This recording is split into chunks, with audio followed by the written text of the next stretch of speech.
Assalamualaikum warahmatullahi wabarakatuh. Waalaikumsalam warahmatullahi wabarakatuh. Alhamdulillahilladzi hadana li hada wa ma kunna linahtadiya laula an hadana Allah. Alhamdulillah alladzi alafa baina qulubina wa asbahna bi ni'matihi ikhwana. Asyhadu an la ilaha illallah wahdahu la syarika lah wa asyhadu anna Muhammadan abduhu wa rasuluh. Allahumma shalli wa sallim wa barik ala sayyidina Muhammad wa ala alihi wa sahbihi ajmain. Amma ba'd.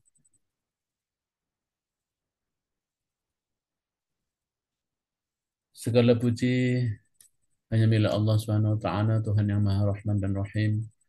Tuhan yang Maha Kuasa yang atas izinnya kita semua pada pagi hari ini dapat hadir dalam satu majelis majelis ilmu. Semoga majelis ini menjadikan wasilah Allah Subhanahu wa taala menurunkan rahmat serta maghfirah uh, dan ampunannya kepada kita semua. Salawat dan salam semoga senantiasa Allah curahkan pada Nabi kita Rasulullah Muhammad sallallahu alaihi wasallam, pada para sahabat dan keluarganya.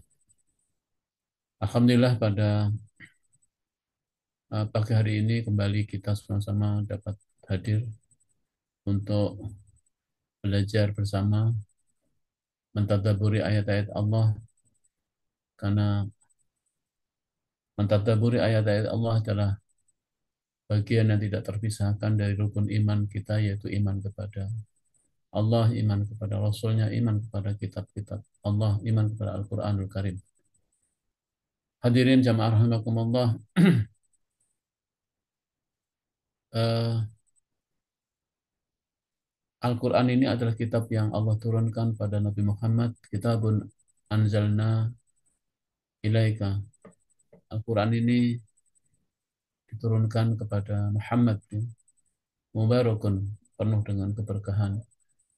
Yadzabbaru ayatihi wa liyatadzakkara ulul albab. Karena itu Allah memerintahkan kita hendaknya kita mentadabburi ayat-ayat Allah, dan tidak ada yang mengambil pelajaran, ya, kecuali mereka orang-orang yang uh, berakal. Orang-orang yang berakal diperintahkan oleh Allah untuk mengambil pelajaran dari Al-Quran. Baik, hadirin jamaah rahimakumullah. Insya Allah kita akan melanjutkan bersama-sama untuk mentadabburi masih surah Al-Baqarah, masuk sekarang di ayat 208. Ya. Saya akan share segera saja.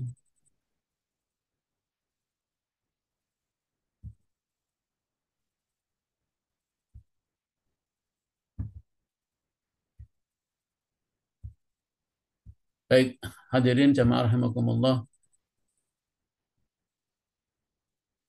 Allah Subhanahu wa taala berfirman di dalam surah Al-Baqarah ayat 208, ya. A'udzu billahi minasyaitonir rajim. Bismillahirrahmanirrahim. Ya ayyuhalladzina amanu dkhulu fis silmi kafah wa la tattabi'u khutuwatis syaitan innahu lakum aduwwum mubin.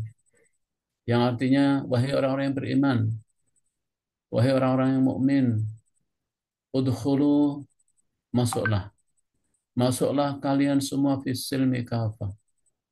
Masuklah ke dalam Islam, ke dalam agama Islam, agama yang penuh kedamaian ini secara keseluruhan, secara totalitas. Dan janganlah wala tattabi'u, dan jangan kamu mengikuti, ya, khutuwati syaitan, langkah-langkah, ya, rencana-rencana, ya, termasuk segala tipu muslihat yang uh, dilakukan atau disediakan oleh syaitan. Wala tattabi'u khutuwati, jangan kamu mengikuti langkah-langkahnya syaitan. Innahu lakum aduwwum mubin, karena sesungguhnya syaitan itu bagimu aduwwum mubin, adalah musuh yang jelas, musuh yang nyata. Hadirin jamaah rahimakumullah, saya ingin kembali sedikit pada ayat 207, ayat sebelumnya. Allah Subhanahu wa taala mengingatkan kepada kita, wa minan nasi may yashri nafsahu ibtigha'a mardatillah wallahu raufum bil ibad. Ini ayat 207-nya, ya. Dan di antara manusia, ya, dan di antara manusia ada orang-orang yang mengorbankan dirinya untuk mencari ridha Allah. Maka Allah Maha Penyantun terhadap hamba-hambanya tersebut. Ayat ini menjelaskan tentang sifat manusia, khususnya sifat manusia mukmin, orang yang beriman. Itu dia senantiasa tidak pernah ragu untuk mengorbankan jiwa dan raganya. Untuk apa? Untuk mengharapkan ridha Allah Subhanahu wa taala. Jadi ridha Allah adalah sebuah sebuah tujuan yang sangat tinggi, yang sangat mulia, yang pasti dicita-citakan, diinginkan oleh setiap orang-orang yang beriman. Nah, di sini jelas bahwa eh, karakteristik ya atau sifat orang mukmin itu adalah bahwa dia siap menjual eh, dirinya, menjual jiwa dan raganya untuk mengharapkan ridha Allah. Keadaan keridhaan Allah itulah yang tertinggi. Orang mukmin itu diibaratkan seperti orang yang jual beli ya. Dan kita menjual, Allah membeli semua yang kita berikan. Dan membeli dengan harga yang mahal. Allah membalaskan keridhaan. Allah itu maha penyantun terhadap hamba-hambanya. Wallahu ra'ufum bil ibad. Kalimat ini menandaskan bahwa Allah tidak pernah meninggalkan hamba-hambanya yang telah mengorbankan jiwa dan raganya untuk mengharapkan ridha Allah Subhanahu wa taala. Karena itu di ayat ini Allah menjelaskan. Karena itu Allah menghimbau kepada orang yang beriman. Jangan pernah ragu, jangan pernah khawatir ya, bahwa mereka yang bersungguh-sungguh dalam mencari ridha Allah Subhanahu wa taala, maka dia akan termasuk orang-orang yang mendapatkan mendapatkan kasih sayang dari Allah Subhanahu wa taala. Karena itu, wahai orang yang beriman, jangan pernah ragu ya. Jangan bimbang. Allah menyuruh kita untuk menjadi muslim yang sebenarnya. Ayat ini menarik karena ayat ini ditujukan kepada orang yang beriman, ya kan? Yaitu orang yang telah mengorbankan jiwa raganya untuk mengharapkan ridha Allah, dan Allah tidak pernah menyia-nyiakan pengorbanan orang yang beriman itu. Karena Allah akan membalas dengan keridhaannya. Kalau sudah ridho, hadirin, itu tinggi. Ya, ridho itu paling tinggi ya. Kalau kita memberikan sesuatu kepada orang, kalau kita masih mengharapkan dari orang itu balasan, sebetulnya kita belum penuh itu. Apalagi ingin memberikan kepada orang sesuatu, tapi kita ingin mendapatkan balasan, dan lebih parah lagi kita ingin mendapatkan balasan lebih besar, ya kan? Itu masih transaksional itu. Tapi kalau orang berhubungan dengan orang lain, kemudian paling enggak tujuannya bukan mendapatkan balasan, bukan mendapatkan imbalan lebih besar apalagi. Tapi kita memberi kepada orang dengan tujuan satu. Orang itu mau menerima saja apa yang saya berikan. Orang itu ridho dengan itu, kita senang ya. Ketika kita memberikan sesuatu, orang itu mau menerima saja pemberian kita dan tidak mengharapkan sedikit pun, itulah kita telah memberikan sesuatu yang lebih tinggi. Karena tidak ada motif untuk mendapatkan balasan. Ya. Itu ya kira-kira ya. Jadi kalau kita memberikan sesuatu kepada orang yang kita muliakan, orang itu menerima dengan baik, ya, senang menerima, tidak perlu balasan. Dia mau menerima saja apa yang kita berikan, sudah senang kita. Itu kan berarti kita benar-benar memberikan bukan karena motif apa-apa, tapi karena Allah. Nah, demikian kira-kira ketika kita beribadah kepada Allah, yang kita harapkan itu sebetulnya Allah ridho. Karena kalau Allah ridho itu nggak mungkin gitu ya, Allah memberikan eh, reward atau balasan yang buruk. Keridhaan Allah itu adalah berarti merupakan bentuk dari penerimaan terhadap penghambaan kita yang paling tinggi. Ada sebuah kisah, ya, kalau nggak salah saya membacanya, bahwa para ahli atau ulama-ulama sufi itu begitu dalam beribadah. Dia tidak mengharapkan apa-apa. Yang penting ibadahnya itu diterima oleh Allah. Itu dia sudah senang. karena itu tidak mudah. Nah, hadirin jamaah rahimakumullah, demikian juga orang-orang yang beriman dihimbau oleh Allah, hai orang yang beriman, masuklah kamu ke dalam Islam secara kafah. Jadi orang yang beriman masih diperintahkan oleh Allah untuk masuk ke dalam Islam. Maksudnya apa? Jadi Islam ini jelas adalah yang dimaksud silmi ini adalah Islam, ya. Agama Islam, agama kedamaian.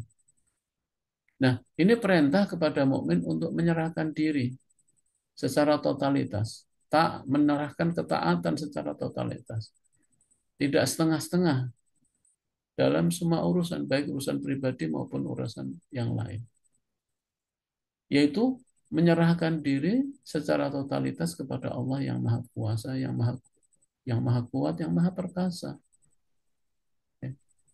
Jadi itulah orang yang sudah menyerahkan diri secara totalitas kepada Allah, ya, itulah orang yang dikatakan telah masuk Islam secara menyeluruh. Ada sebuah tafsir, ya, dari tafsir Ibnu Katsir. Memang ayat ini diturunkan berkaitan dengan suatu peristiwa, yaitu ketika seorang Yahudi sebelum masuk Islam namanya Husain bin Salam, dan setelah masuk Islam oleh Rasulullah, eh, dirubah menjadi Abdullah bin Salam, ya.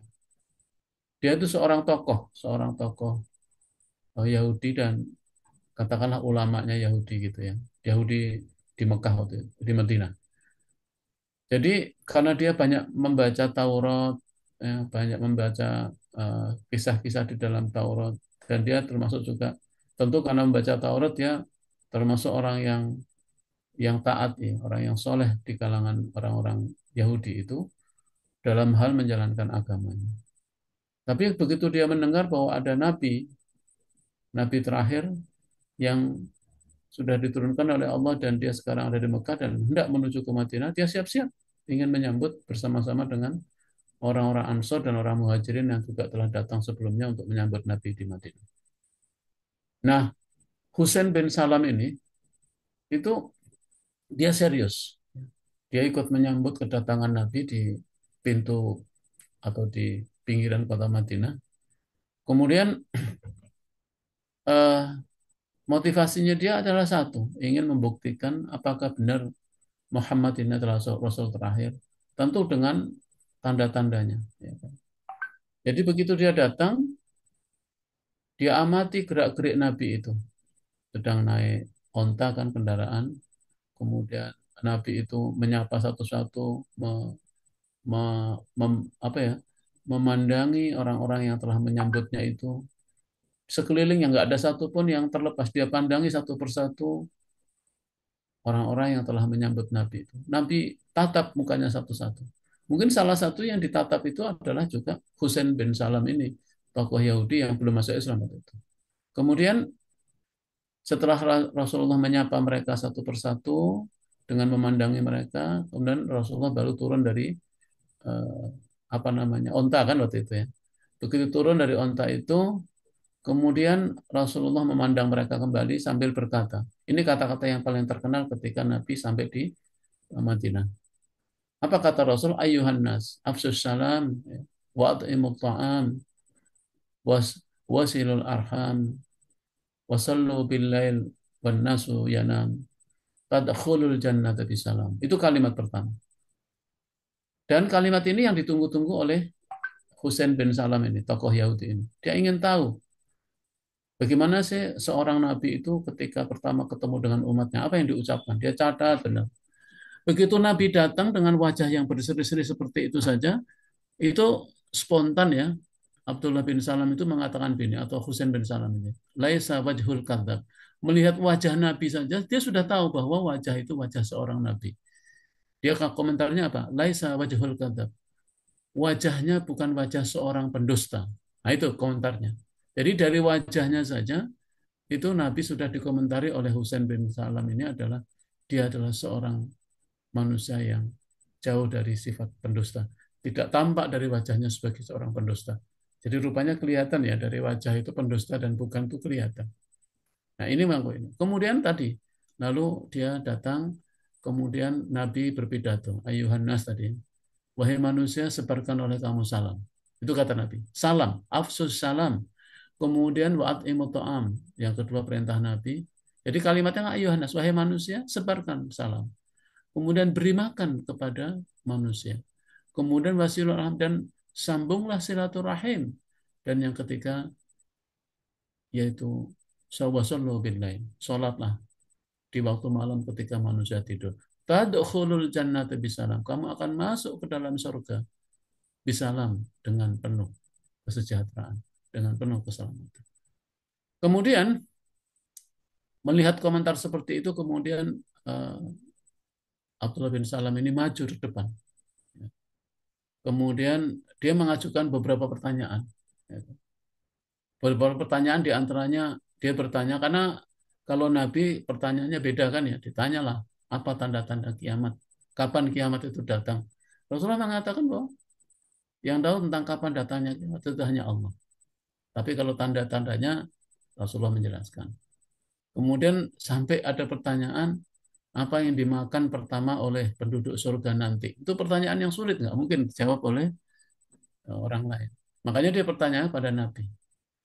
Banyak pertanyaan dan Nabi menjawab yang dia tahu dia jawab dan yang tidak tahu dia katakan bahwa wallahu a'lam, hanya Allah yang lebih tahu. Dan itu meyakinkan bahwa dia seorang nabi dan kemudian saat itu juga dia mengucapkan salam. Kenapa? Karena beberapa pertanyaan di dalam Taurat itu sudah dipertanyakan dan dijawab dengan benar oleh Nabi Muhammad. Jadi sudah pasti bahwa ini nabi. Kemudian Husain bin Salam ini mengucapkan syahadat di hadapan Nabi saat itu. Kemudian Rasulullah bertanya, siapa namamu? Husain bin Salam. Rasulullah merubah, bagaimana kalau saya rubah namamu menjadi Abdullah bin Salam? Masya Allah, hamba Allah. Dan Abdullah bin Salam tidak keberatan. Nah, selang kemudian beberapa hari gini, dia terus terang, ya Nabi, wahai Rasulullah, saya telah beriman. Tapi bolehkah saya ini beriman, tapi bolehkah saya tetap membaca Taurat? Bolehkah saya tetap menghormati hari Sabtu? Bolehkah saya melaksanakan sholat, tapi sholatnya seperti sholatnya apa namanya ahli kitab gitu ya. Nah, disinilah Nabi apa namanya berfirman.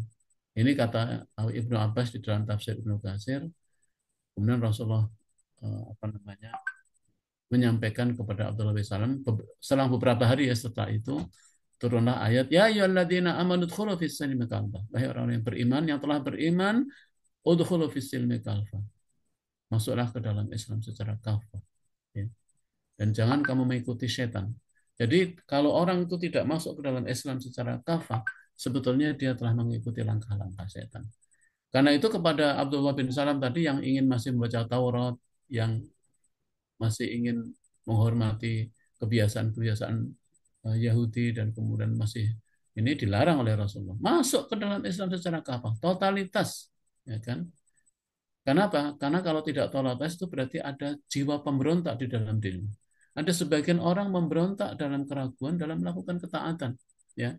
Jadi sampai dikatakan ini adalah langkah-langkah setan. Janganlah kamu ikuti langkah-langkah setan yang menyesatkan dan memecah belah kamu.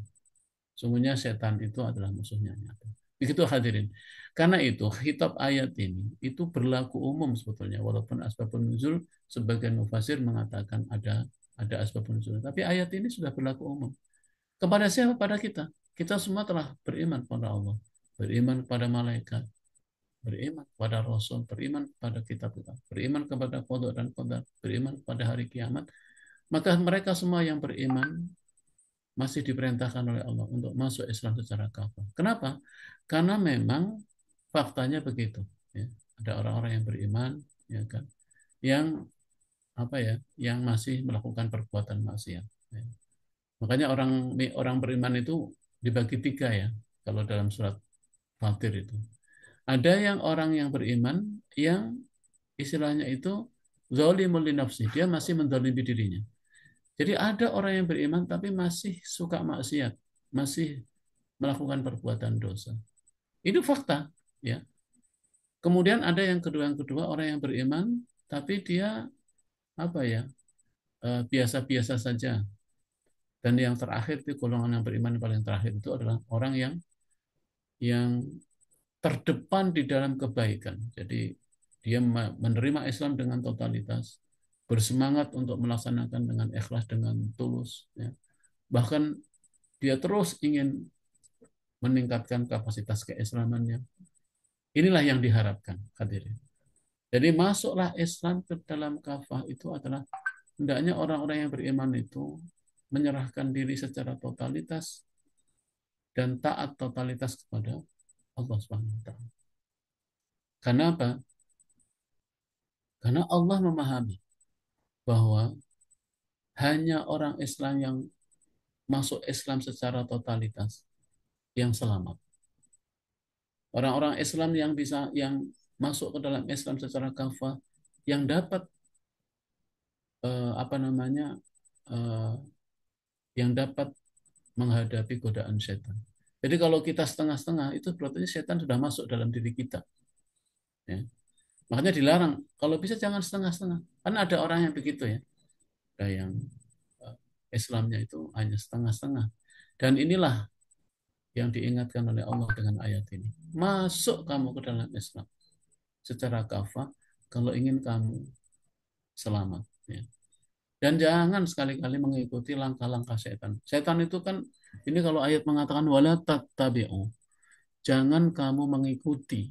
Tattabi'u itu berarti khitabnya itu jangan kamu ikuti yang sekarang dan jangan kamu ikuti juga untuk masa yang akan datang. Karena tattabi'u itu kan fi'il mudhari' ya. Jadi fi'il mudhari' itu kan eh, apa namanya? eh, waktunya adalah present and future time. Sekarang dan untuk seterusnya. Jangan kamu ikuti sekarang dan untuk seterusnya khutuwat. Khutuwat itu jamak dari apa ya? Ini kalimat jamak. Ya. Jadi khutuwat itu menunjukkan bahwa setan itu punya langkah-langkah yang banyak. Setan itu punya rencana yang banyak. Rencana setan itu luar biasa. Ya. Jadi setan itu dalam menggelincirkan dan juga menggoda manusia itu sangat-sangat pandai. Dia punya strategi, dia punya rencana, dia punya langkah-langkah. Yang langkah-langkah itu kadang-kadang kalau tidak kita pahami, ya kita akan masuk. Banyak di antara kita justru tidak memahami langkah-langkah setan yang begitu banyak. Masya Allah, langkah-langkah setan itu banyak sekali hadirin. Gitu. Makanya kita harus hati-hati. Harus hati-hati. Bahkan harus paham ya, bahwa setan itu mempunyai strategi untuk menggoda manusia dengan ini. Bahkan ada sebuah hadis ya, saya kuat bahwa setan itu akan menggoda manusia sesuai dengan taraf apa ya, taraf keimanan. Keimanan orang makin tinggi, setannya juga makin istilahnya makin canggih dalam menggoda manusia. Ya. Mungkin kalau ibaratnya begitu ya. Kalau setan tuh mau menggoda kiai, mungkin kiai ya setannya itu ya levelnya kiai lah. Gitu. Kalau setan itu mau menggoda manusia dengan level pendidikannya sarjana, mungkin sarjana juga sarjana, malah mungkin master gitu. Kalau yang digoda itu mungkin orang itu katakanlah doktor, apalagi profesor, mungkin juga setannya levelnya doktor kalau profesor. Jadi mereka yang makin tinggi keimanan, sebetulnya makin tinggi juga level setan yang menggodanya. Karena nggak mungkin lah setan yang akan menggoda, masa setan yang mau menggoda manusia yang levelnya dokter, setannya lulusan SD, nggak mungkin. Pasti setannya juga yang apa namanya, yang apa namanya, yang sangat ini. Nah, itu hadirin jamaah rahimakumullah, ayat ini sangat-sangat dalam maknanya. Jadi fisil kafah itu dijelaskan apa sih kafah di sini? Apa yang dimaksud dengan totalitas? Ya Islam itu harus juga akidah, kemudian ibadahnya, kemudian akhlak dan muamalah semuanya. Empat itu ya. Akidah kita memang harus menjaga akidah kita. Tapi akidah bukan segala-galanya. Jangan sampai akidah sudah tauhid tapi ibadahnya nggak benar, nggak boleh. Jadi akidah, ibadah kita juga selamat ya. Akidahnya itu murni, kemudian ibadahnya itu adalah juga lurus, kemudian akhlaknya juga benar ya. Jangan sampai kita beribadah berislam itu yang penting tidak halal, yang penting adalah halal dan tidak melakukan yang haram, yang penting ini. Tapi hubungan dengan manusia jelek, ya. Hubungan dengan manusia tidak bagus, itu juga enggak bagus. Atau akidahnya benar, ibadahnya sudah lurus, artinya ibadah-ibadah hariannya bagus, akhlaknya ini. Tapi dia muamalahnya enggak bagus, ya. Muamalah itu gampangannya adalah dunia. Jadi sebagai orang muslim itu tidak boleh meninggalkan dunia.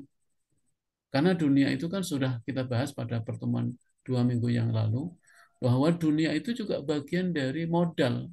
Bekal kita menuju kehidupan yang baik itu juga butuh modal, butuh bekal. Dan bekal itu kan dua kan ya, bekal yang bersifat fisik dan bekal yang bersifat rohani. Bekal fisik ya harta, jadi kita harus bermuamalah hidup ini. Karena muamalah itu masalah keduniaan itu harus kita usahakan. Kita harus punya modal yang kuat untuk bisa menjadi muslim. Jadi kafah itu begitu ya. Kafah itu jangan sampai kita artikan hanya akidah saja. Itu parsial. Atau hanya ibadahnya saja yang penting ibadah. Tapi muamalahnya nggak bagus. Akhlaknya kepada manusia juga nggak bagus. Itu nggak boleh. Jadi kafah itu totalitas. Akidah, ibadah kita, muamalah kita, akhlak kita juga harus kafah. Ini yang berat. Kenapa? Karena wala tatabi khutuwati syaitan. Karena syaitan itu memang canggih di dalam menggoda manusia. Karena itu Allah mengingatkan innahu lakum aduwwum mubin. Kenapa kita dilarang untuk mengikuti langkah-langkah strategi rencana yang telah dibuat oleh setan itu? Karena setan itu adalah musuh yang nyata bagimu.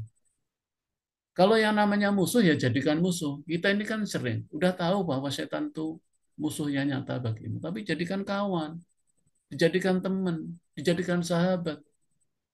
Loh, Allah menyuruh kita untuk menjadikan setan itu musuh, tapi dijadikan kawan, dijadikan sahabat. Ini yang salah kita.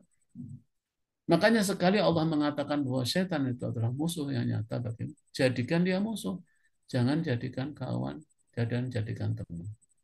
Hadirin, saya sudah menyampaikan dalam beberapa kesempatan bahwa setan itu di dalam lafaz ini itu memang tidak selalu menjurus kepada makhluk, tapi menjurus kepada karakter. Karena setan itu karakter.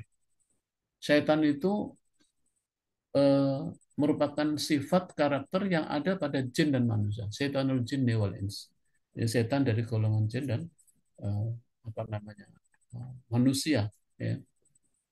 Nah ini yang tidak mudah begitu ya. Karena itu Allah Subhanahu Wa Taala mengingatkan eh, hanya mereka yang kemudian masuk ke dalam Islam secara kafah ini juga jangan sampai kita artikan bahwa kalau belum kafah kita belum bisa. Jadi kafah ini adalah merupakan apa ya? Merupakan perintah yang akan terus-menerus. Jadi kita harus terus menyempurnakan keislaman kita.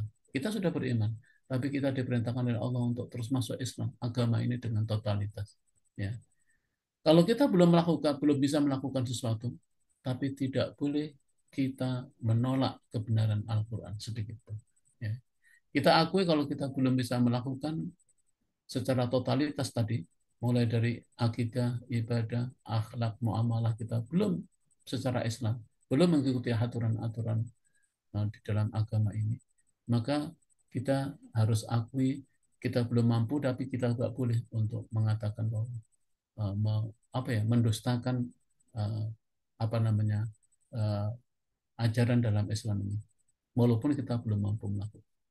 Kemudian kafah ini juga bahwa Islam itu meliputi seluruh aspek kehidupan.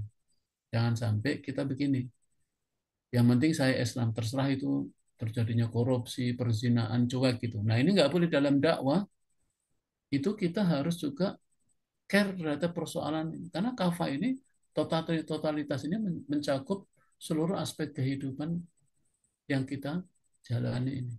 Jadi kita tidak boleh ya, cuek terhadap kondisi yang terjadi yang di luar atau yang sudah menyimpang dari agama ini.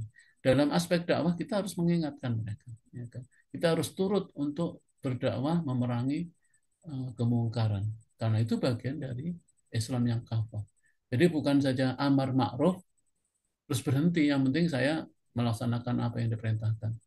Tapi Al-Quran menyuruh kita untuk amar ma'ruf wa nahyu anil munkar dan mencegah kemungkaran. Jadi kita juga harus terlibat di dalam uh, apa namanya dalam rangka untuk mencegah kemungkaran. Jadi nggak boleh beragama hanya melaksanakan perintahnya, tapi tidak ikut mencegah kemungkaran. Itu ya hadirin. Ini saya bahas agak panjang karena memang ayat ini banyak sekali disinggung oleh para ulama dengan penjelasan yang mungkin runut lebih panjang ya dari apa yang saya ketahui. Hanya itu yang bisa saya pahami bahwa eh, ini perintah kepada orang yang beriman. Ingat, sudah beriman tapi disuruh masuk lagi ke dalam Islam secara kafah. Disinilah para ulama kali arti iman dan arti Islam itu bisa saling melengkapi dua hal yang berbeda. Kenapa? Karena ternyata banyak orang yang beriman tapi belum masuk ke Islam secara kafah. Dan itu kepada orang yang beriman, masuk kalian ke dalam agama ini secara totalitas. Dan ciri totalitasnya itu tadi ya, komprehensif, tidak beda-bedakan, tidak parsial dalam beragama itu, yang penting hanya ibadahnya saja, cuek terhadap kondisi muamalat, cuek terhadap kondisi masyarakat, enggak begitu. Ya, kan? Karena apa? Karena setan memang memasuki dari berbagai wilayah, ya, dari berbagai cara untuk menggoda kita. Hadirin jamaah rahimakumullah, ayat selanjutnya. Fa in zalaltum min ba'di ma ja'atkumul bayyinat fa'lamu annallaha azizun hakim. Fa in za'altum, maka jika kamu menyimpang dari jalan Allah, min ba'di ma ja'atkumul bayyinat, setelah datang bukti-bukti kebenaran yang nyata kepadamu, sudah sampai bukti-bukti kebenaran nyata kepadamu, fa'lamu annallaha azizun hakim. Ketahuilah bahwa Allah Maha Perkasa lagi Maha Bijaksana. Ada sebagian orang yang dalam keraguan dalam melakukan ketaatan kepada perintah Allah Subhanahu, terutama orang-orang yang munafik, orang-orang kafir, ya, sudah tahu ya bukti-bukti kebenaran Allah, kebenaran di dalam Al-Quran. Mereka sudah tahu, tapi mereka tetap menyimpang. Maka Allah hanya mengatakan Allah Maha Kuasa, Allah Maha Baik. Allah Maha Kuasa untuk mengadakan pembalasan. Tidak ada suatu kekuasaan dan kekuatan apapun yang dapat menghalangi jika Allah berkehendak. Jadi Allah itu menjelaskan sifatnya adalah Maha Kuasa dan Maha Bijaksana. Maha Kuasa itu Allah berhak mengadakan pembalasan, ya kan? Allah itu cepat perhitungannya. Dan jika Allah berkehendak, maka tidak ada suatu kekuasaan dan kekuatan apapun yang dapat menghalanginya. Jika Allah. Ini sebetulnya bahasa-bahasa pernyataan yang mengandung pertanyaan yang tidak perlu kita jawab. Karena Allah mengatakan, fa'lamu, ingatlah, ketahuilah, bahwa Allah itu Maha Kuasa. Jika kamu menyimpang, hadirin ini penting untuk kita ini. Kenapa? Karena memang ketika Allah merintahkan kita untuk masuk Islam secara kafah, maka ada berat di dalam diri, bahkan kadang-kadang ada penolakan, bahkan kita sengaja memberontak ya terhadap apa yang diperintahkan oleh Allah itu, atau mungkin kita masih ragu-ragu, benar nggak kalau masuk Islam secara kafah itu kita akan selamat kita ini. Di sini Allah hanya mengatakan, ketahuilah Allah Maha Kuasa dan Maha Perkasa. Jadi Allah tidak akan membiarkan pelanggar-pelanggar hukum, tapi Dia akan membalasnya setimpal dengan kesalahan-kesalahan dan kejahatan yang telah dilakukan. Walaupun ini adalah masih peringatan. Fa'lamu, itu peringatan. Karena itu jangan sampai mereka yang sudah tahu, sudah datang kepadanya kebenaran, dan kebenaran itu nyata, kebenaran itu sudah terbukti, kebenaran itu tidak terbantahkan, ya. Namun dia masih mencari-cari yang lain, ya. Inilah ulah dari orang-orang munafik dan orang-orang kafir. Karena itu ayat ini masih mengajak mereka semua untuk masuk ke dalam Islam, ya.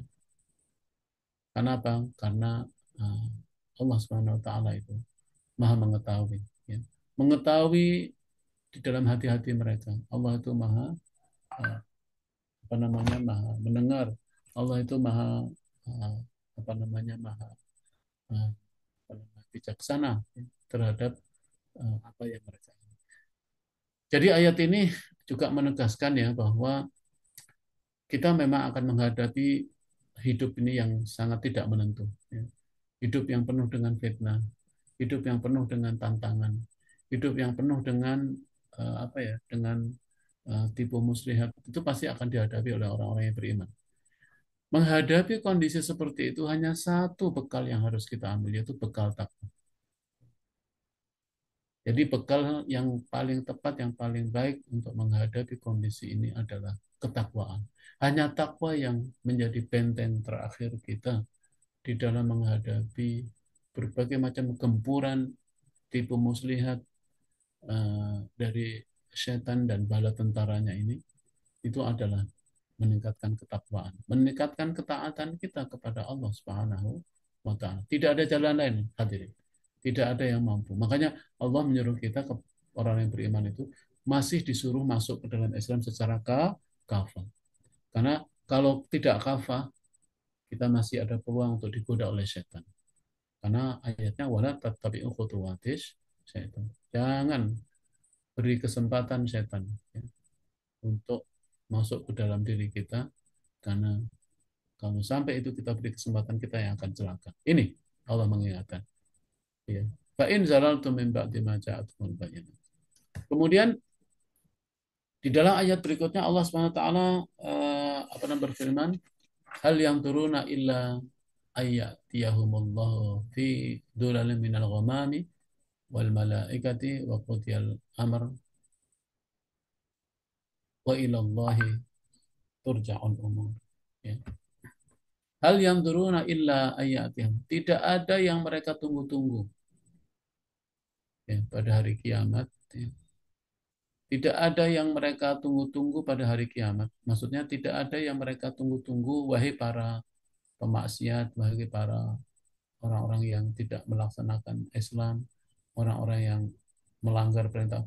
Tidak ada yang mereka tunggu kecuali kedatangan Allah dalam naungan awan bersama malaikat untuk melakukan perhitungan. Masya Allah ini. Sedangkan perkara mereka telah diputuskan, kepada Allah lah segala perkara dikembalikan. Wa ilallahi turja'ul umur. Semuanya akan kembali kepada Allah. Ya. Semua perkara nanti kembali kepada Allah. Kembali kepada Allah keputusannya. Keputusan terakhir adalah di tangan Allah Subhanahu wa taala. Di hari kiamat itulah semua orang menerima keputusan tanpa mampu untuk membelanya. Kenapa? Karena Allah mengatakan wa qudiyal amr. Keputusan telah dibuat. Keputusan telah dibuat oleh siapa? Oleh Allah dan bersama dengan para malaikat. Kan malaikat punya hitungan ya, punya perhitungan, kita semua ini hadirin. Jadi keputusan itu sudah ditetapkan. Kenapa? Dan keputusan itu ditetapkan dengan adil. Karena Allah itu maha bijaksana. Kan tadi dikatakan Allah itu maha bijaksana. Ya. Tidak ada yang eh, yang dizolimi. Nah, ini juga peringatan. Peringatan kepada para pemaksiat, pendosa, dan orang-orang yang tidak melaksanakan Islam secara kafah akan memperoleh ya mungkin akan memperoleh azab ya, azab dari Allah bersama malaikat dalam naungan awan kepada mereka. Ya, jadi kalau dikatakan naungan awan bersama malaikat ini berarti memang azab Allah itu juga dikatakan azab yang sebenarnya di hari kiamat. Kalau azab di dunia ini bisa ada, bisa enggak, itu hanya Allah yang tahu. Tapi di kiamat sudah pasti, ya kan, azab itu. Dan menunjukkan malaikat ini bahwa semua malaikat nanti akan menyampaikan setoran catatan terhadap seluruh amal-amal manusia itu pada Allah Subhanahu wa taala.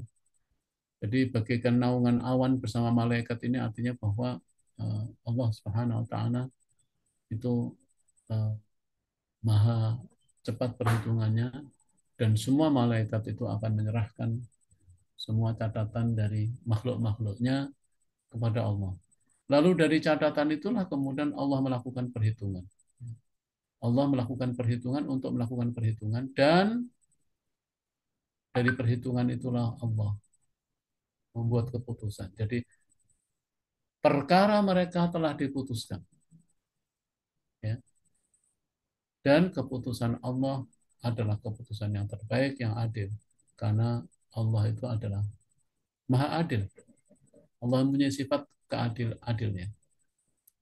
Kemudian ada ayat yang senada di dalam surat Al-Furqan ini saya baca ya, itu juga mengingatkan bahwa yang artinya dan ingatlah pada hari itu ketika langit pecah mengeluarkan kabut putih dan para malaikat diturunkan secara bergelombang. Ini ayat-ayat yang senada ya, yang menjelaskan tentang eh, kalimat yang mengatakan minal ghamami wal malaikati wa qudiyal amr ya. Itu di dalam surat apa namanya surat Furqan ya. Surat Furqan itu surat eh, 25 ya. Surat 25 ayat 25 akan saya coba baca ya. Nah ini al-mulku yauma idzinil haqqu lirrahman. Maaf. Wa yauma tashaqqaqus sama'u bil ghamami wa nuzzilal malaikatu tanzila. Wa yauma tashaqqaqu ya. Dan pada hari itu artinya hari kiamat as-sama'u ya kan. Langit itu pecah bil ghamami. Ya. Kemudian wa nuzzilal malaikat. Lalu Allah menurunkan para malaikat tanzila secara bergelombang. Jadi banyak sekali sampai seperti awan begitu ya. Saking banyaknya setan ini, maafannya para malaikat ini yang akan menyerahkan semua urusan tugas-tugas Allah yang telah dibebankan kepadanya, yaitu mengawasi seluruh makhluk. Jadi seluruh makhluk, ya termasuk kan bintang-bintang pun juga ada penjaganya itu para malaikat akan menyerahkan semua itu kepada Allah, termasuk manusia yang dijaga oleh para malaikat dan kemudian Allah membuat keputusan. Sebuah hari yang begitu mengerikan hadirin ketika setiap manusia menerima keputusan. Keputusan yang telah dibuat oleh Allah dan para malaikat dan keputusan yang benar-benar didasarkan atas perbuatan manusia, keputusan yang dibuat berdasarkan pada amal-amal yang telah dilakukannya, sebuah keputusan yang sangat adil dan keputusan yang membuat setiap mata terbelalak. Ternyata apa yang sudah kita lakukan semua tercatat dengan rapi dan dari itulah Allah membuat keputusan. Makanya Allah menggunakan kalimat dan kepada Allah lah dikembalikan. Jadi ujung-ujung ayat ini menegaskan pada orang-orang yang enggan melaksanakan Islam dengan baik, kemudian memberontak, ragu-ragu, bahkan sengaja menolaknya, ya, adalah mereka tidak akan terlepas dari azab Allah Subhanahu wa taala. Karena itu Allah di dalam ayat berikutnya berfirman, Sal bani Israila kam atainahum min ayat. Min ayatin bayyinatin wa man yubaddil ni'matallahi min ba'di ma ja'athu fa innallaha syadidul iqab. Sal bani. Sal bani, tanyakanlah kepada Bani Israel. Maksudnya Bani Israel di sini adalah Yahudi yang ada di Madinah. Apa? Tanyakan kepada mereka berapa banyak bukti-bukti nyata, berapa banyak kebenaran-kebenaran yang telah kami anugerahkan kepada mereka, berapa banyak bukti nyata, kebenaran ayat-ayat Allah, nikmat Allah yang telah kami anugerahkan kepada mereka.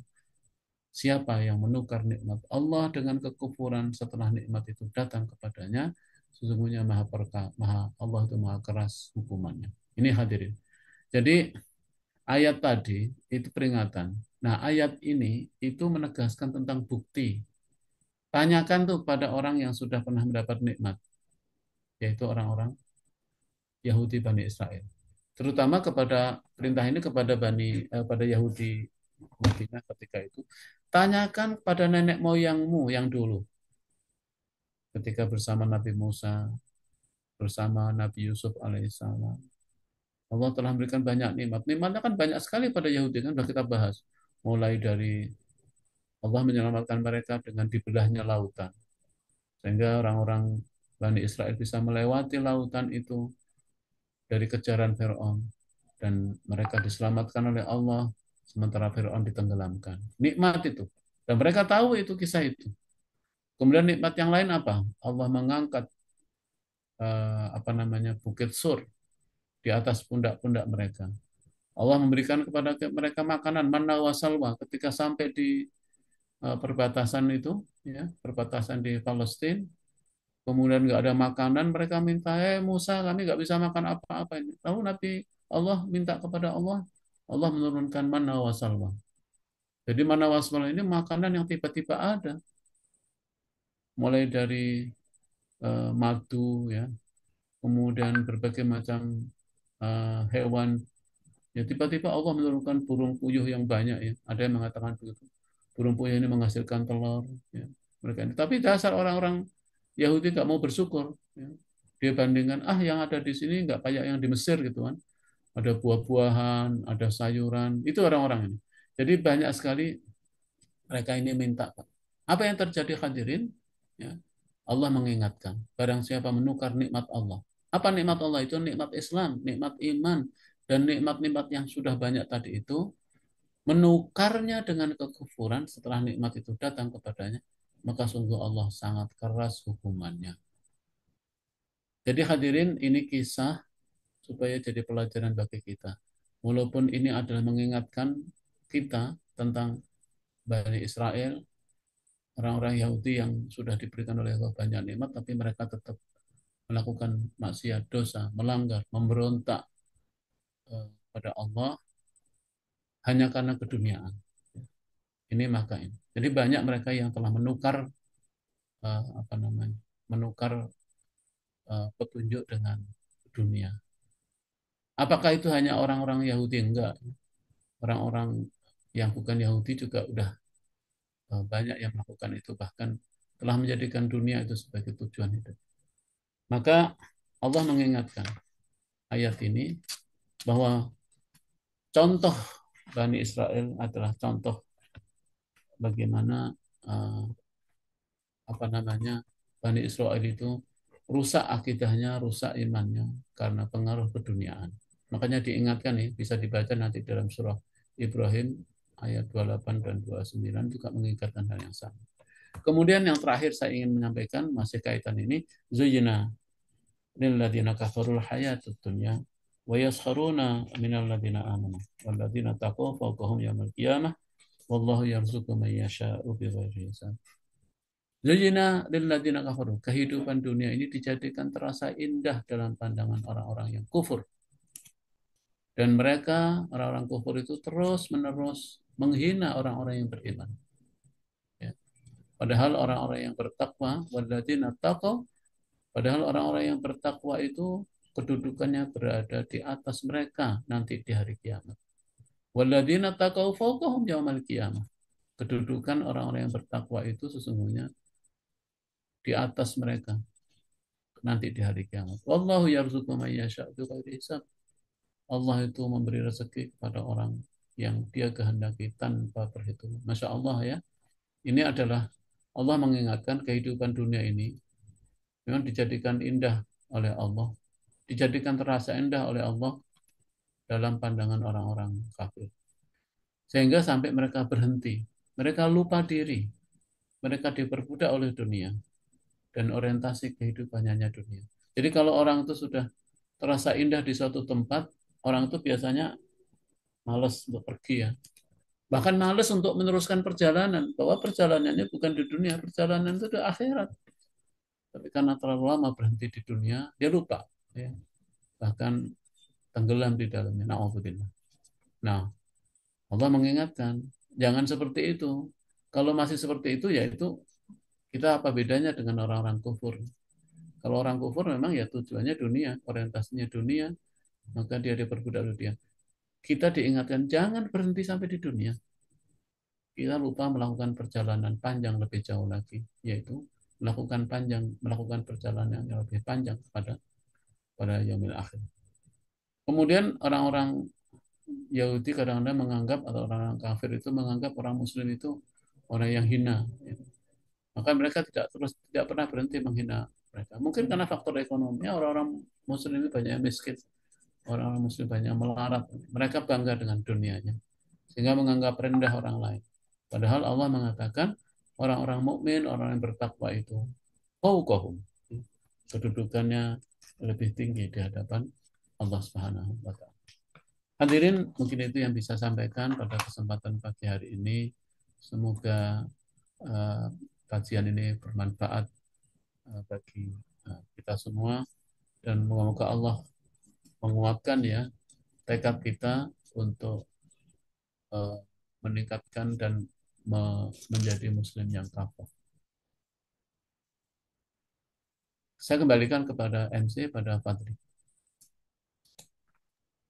Baik, Masya Allah, jazakumullah khairan kepada Ustadz Abdul Munif atas pemaparan materi yang sangat bermanfaat bagi kita semua.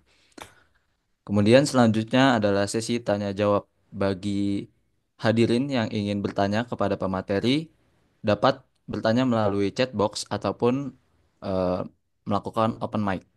Kepada hadirin yang ingin bertanya dipersilakan.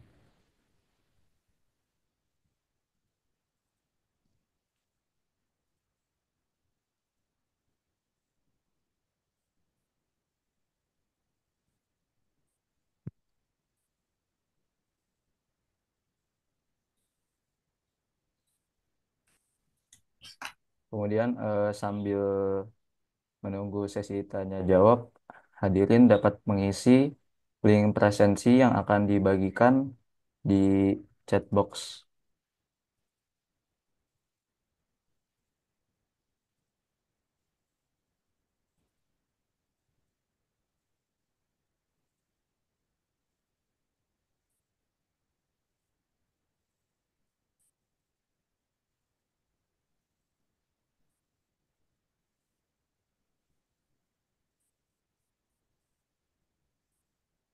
Mungkin akan kita tunggu 1 sampai 2 menit bagi hadirin yang ingin bertanya.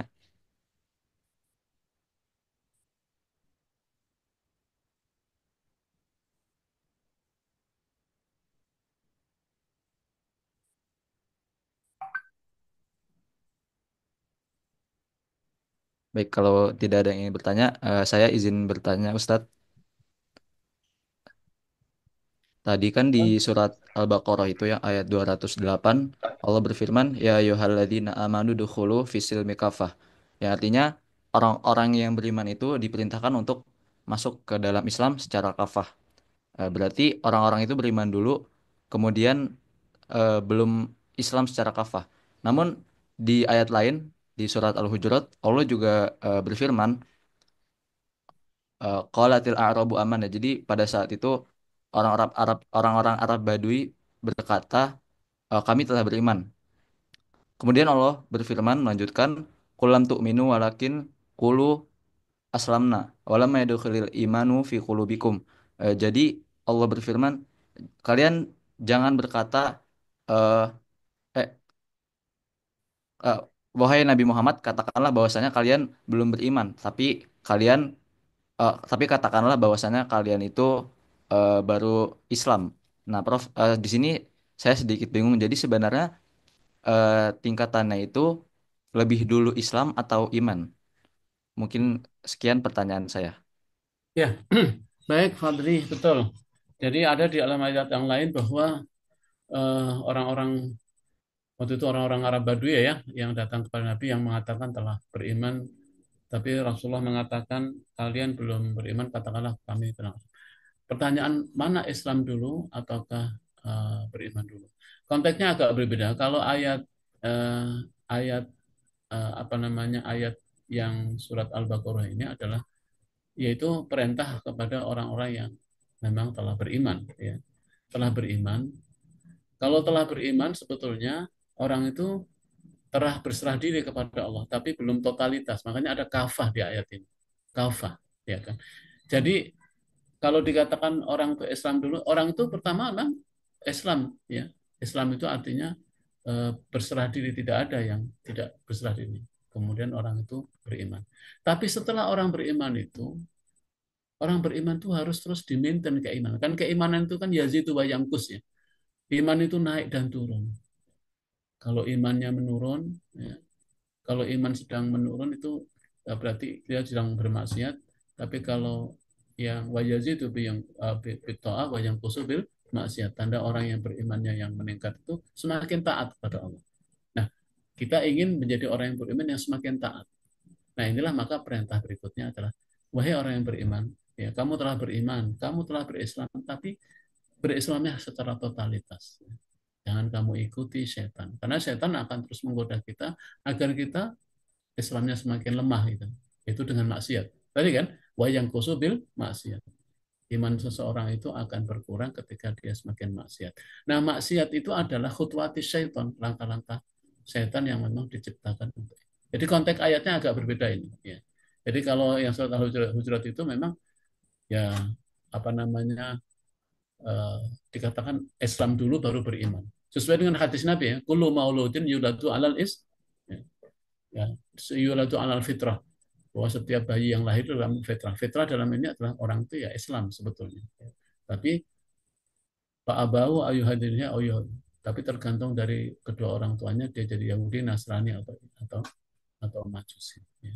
Karena tidak ada satupun yang tidak fitrah ya. Fitrah itu kan Islam ya, agama. Jadi gitu konteksnya ya Fadli ya, agak berbeda. Kalau yang ya ayyuhalladzina amanu khudhu fil silmi kafah. Ini sudah Islam, sudah mukmin tapi disuruh secara totalitas ya. Islam yang benar, Islam yang totalitas. Karena kalau nggak totalitas ya berarti masih kemungkinan kita akan terbawa oleh syaitan. Wallahu a'lam ya.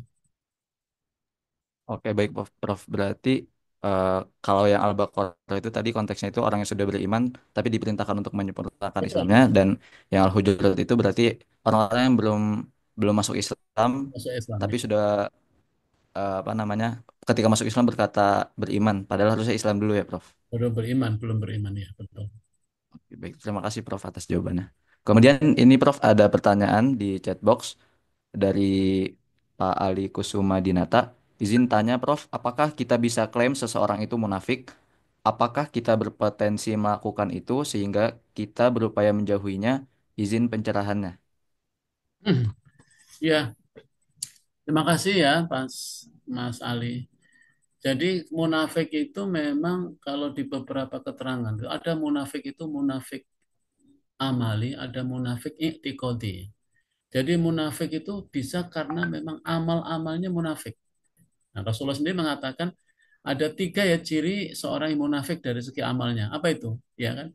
Apabila dia apa namanya berjanji dia bohong kan gitu ya. Apabila ada tiga itu ya. Kemudian apabila apa namanya dia dipercaya dia berkhianat kira-kira itu tuh aman. Tapi ada yang disebut dengan munafik etikoti. Itu munafik memang hatinya ya. Hatinya munafik ya. Nah, hatinya munafik ini banyak di pada zaman Rasulullah juga ada ya. Karena dia sholatnya terdepan seperti Abdullah bin Ubay ya. Abdullah bin Salul itu kalau sholat di belakang Nabi. Ucapannya itu luar biasa membuat kalian terpukul lah. Ucapan-ucapan tentang keduniaan. Pokoknya banyak ini. Tapi sebetulnya hatinya yang munafik. Jadi hatinya kufur ya. Nah yang itikoti yang lebih berat nih. Karena sebetulnya apa namanya hatinya ini. Makanya di dalam Al-Quran surat Al-Baqarah ya, ayat 1 sampai 20 yang pertama itu. Allah membagi manusia kan tiga itu. Orang yang beriman, orang yang kufur, dan orang yang munafik. Tapi ketika Allah menjelaskan tentang sifat munafik itu panjang lebar. Kalau orang yang beriman cuma 5 ayat, kemudian orang kafir itu jelas hanya 2 ayat. Innalladzina kafaru sawa'un alaihim. Nah, tapi ketika Allah menjelaskan sifat munafik, wa minan nasi may yaqulu amanna billah, ya, orang-orang yang mengatakan dia beriman pada Allah, tapi sesungguhnya dia itu adalah tidak beriman ya. Bahkan dia kalau bilang, oh, saya ini sedang membuat perbaikan dunia, ya, tapi nggak menyadari bahwa dia sebetulnya tidak melakukan perbaikan, tapi sedang melakukan kerusakan. Begitu ya kalimat-kalimatnya. Nah, karena itu terhadap orang-orang yang seperti itu kita bedakan ya. Jadi kita tidak boleh memang apa namanya menghukumi orang karena itu kan wilayah Allah ya menghukumi orang itu munafik atau ini. Tapi kita diminta hati-hati terhadap mereka. Yang ciri-cirinya tadi. Karena munafik etikoti itu bisa saja diawali dengan uh, apa namanya munafik amal. Nah, munafik amal ini kan sama dengan orang yang sedang berbuat maksiat. Ya. Yang berbuat maksiat ini memang kita harus ingatkan, tapi yang apa namanya yang seperti ini memang kita juga tetap diminta oleh Allah Subhanahu wa taala untuk bersikap hati-hati. Tapi tidak boleh terus terang kita menghukumi orang. Bahkan sampai dikatakan sholatnya orang orang munafik itu sholat, tapi sholatnya beda dengan orang yang lain. Di dalam surat An-Nisa itu dikatakan ya, innal munafiqina yukhadi'un Allah. Orang-orang munafik itu sesungguhnya telah menipu Allah. Wa idza qamu ila sholati qamu kusala. Nah, ciri orang munafik itu kalau sholat malas. Yura'unan nas, motivasi sholatnya ingin dilihat manusia, dan di dalam sholatnya wala yadhkurunallaha illa qalila. Dan ketika sholat dia sedikit ingat Allah, ingat yang lain. Bayangkan, orang munafik itu sholat gitu ya. Tapi sholatnya seperti itu. Dan itu persis kejadian dalam kisah sejarah Nabi bagaimana penduduk Madinah yang punya sifat iri, dengki, dan munafik itu bukan main kepada Nabi. Sampai para sahabat mengatakan, ya Rasulullah dia telah munafik. Bolehkah aku membunuh dia? Gitu. Rasulullah, jangan. Apa kata orang nanti Muhammad telah membunuh sahabatnya, gitu kan? Karena munafik itu kan nggak tampak gitu dalam hatinya. Dia menyembunyikan diri. Tapi Nabi tidak boleh, tidak mau dia. Walaupun orang-orang Umar bin Khattab dan semuanya tahu dia itu munafik. Kalau di belakang Nabi itu, waduh, katanya buruk, sifatnya ini, ingin membunuh Nabi. Tapi di depan Nabi ini. Tapi tetap Nabi nggak bisa. Kenapa? Karena dalam hati itu kan nggak boleh menjadi dasar untuk mengambil keputusan untuk menghukum orang. Yang tahu dalam hati hanyalah Allah Subhanahu wa taala. Katakanlah dia jelas-jelas maksiat saja, Allah juga mari menyuruh kepada kita untuk menasihati. Jadi kalau boleh jawab saya seperti itu ya. Jadi eh, apa namanya, eh, kita diminta oleh Allah untuk bersiap hati, tapi tidak boleh kita menghukumi, ya, apa namanya, eh, menjatuhkan ini ya. Tetapi apakah kalimat hati-hati ini sebetulnya kita masih boleh untuk mendakwai mereka, tapi kalimat hati-hati juga bisa berarti kita juga menjaga jarak supaya kita tidak termasuk orang-orang yang terkena tipu daya mereka ya. Jadi kalimat hati-hatilah bisa menjauhi secara baik ya, karena memang kita mengkhawatirkan kalau kita belum bisa mendakwai mereka. Ya. Mungkin itu sih yang bisa saya sampaikan ya Mas Ali. Ya.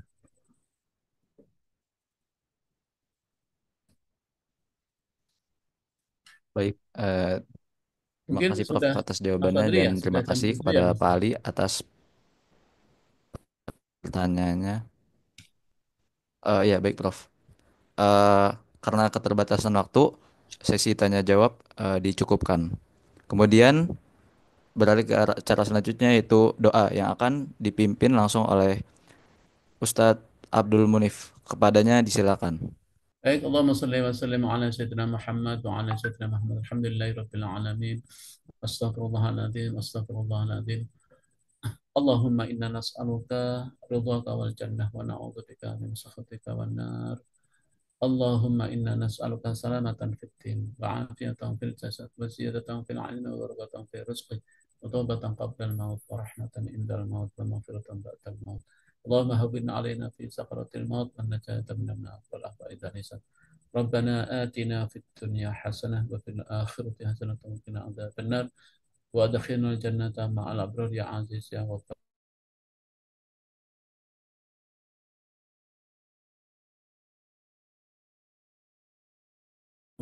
ورحمة الله وبركاته.